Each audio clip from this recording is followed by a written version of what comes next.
Here we have outsider artist Emery Blagden, born in 1907 in Callaway, Nebraska. Blagden was known for his healing machine, which was his shed comprised of hundreds of hanging wire sculptures, brightly colored intricate paintings, and other organic pieces. Right here we have a few images of the Emery Blagden installation from the John Michael Kohler Art Center, located in Sheboygan, Wisconsin, and where many of the images we will see are sourced from. Blagden's healing machine could not be preserved in situ, but thankfully this installation was able to recreate that immersive experience. So why healing machines? Well, Blagden was someone who was deeply fascinated by the Earth's natural properties such as minerals, magnetic fields, and electrical currents. He was so fascinated that he aimed to harness these energies and use them to heal and alleviate pain and illnesses. His devotion to harnessing this healing power also stemmed from both of his parents having suffered cancer. Blagden was 48 years old when he began assembling these sculptural pieces, and he called them his pretties. Together, these pretties would absorb energy from the shed's earthen floor, and he believed they would move and bounce around to produce these curative powers. As we see here to the right, he would often bottle up minerals and salts that he was able to obtain from his local pharmacist. Thankfully, we do not all have to jump on board to Sheboygan, and we can experience some of Blagden's work here at Intuit. On our current exhibition, Trauma and Loss, Reflection and Hope, we have two of Blagden's hanging wire sculptures. So at first glance, does it remind you of anything? What do you notice?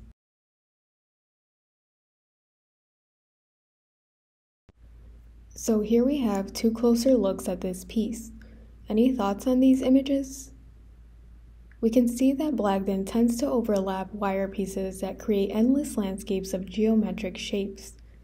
And even the shadows here are creating an interesting dimension to the piece, generating a pixelated or digitized look. And I think these shadows also allow these squares to feel more three-dimensional. Let's compare it to the second piece on site. Now, here in this piece, the interlapping of wires is less conspicuous. This not only demands our attention due to its large size, but it requires us to peer in more closely to see what exactly is going on.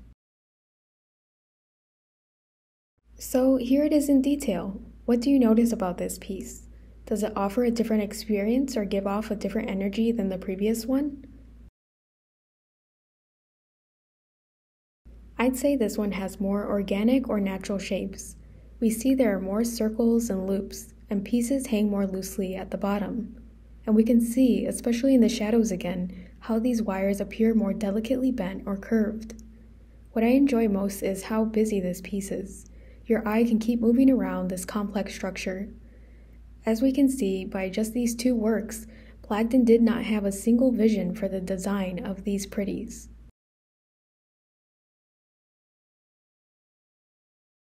In these kinetic sculptures, Blagden experimented with a variety of arrangements, shapes, and forms. Oftentimes, he would sketch a pattern on cardboard first and then repeatedly recreate a similar design in wire. Blagden was not interested in farming or school, so he spent much of his time vagabonding and traveling, picking up seasonal labor and odd mechanical jobs, so the materials in these pieces are pieces that he found.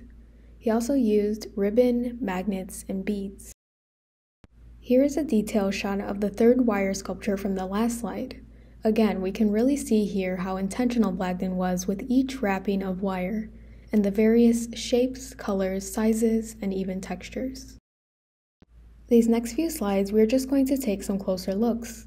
What I love about this piece is the balance of weight distribution happening here. It's light at the top, and in the middle there is a lot of activity, and then the pieces gradually distance from one another. This particular one reminds me of a chandelier, and to me, a lot of these wire pieces are also reminiscent of wind chimes. Although Blagden did not mention anything about wind chimes, they are known for good luck and good energy.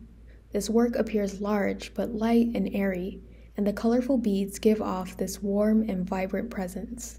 Notice how intentional he was with the placement of each bead in this detail shot. In this last hanging wire sculpture I have for you, what are your initial thoughts? For me, this piece has an intense feel, like a rush of a tornado. Here are a few of Blagden's paintings. Instead of displaying these traditionally upon a wall, Blagden would put these paintings face to face to create a battery where energy could be conducted, making them just as essential to his healing machine. So, we see again a blend of geometric and organic shapes and earthy, rich colors, where typically there is a center and patterns that emanate outward from that center, as we see here again in this larger painting on wood. He also incorporated found materials or odd pieces into his paintings as well.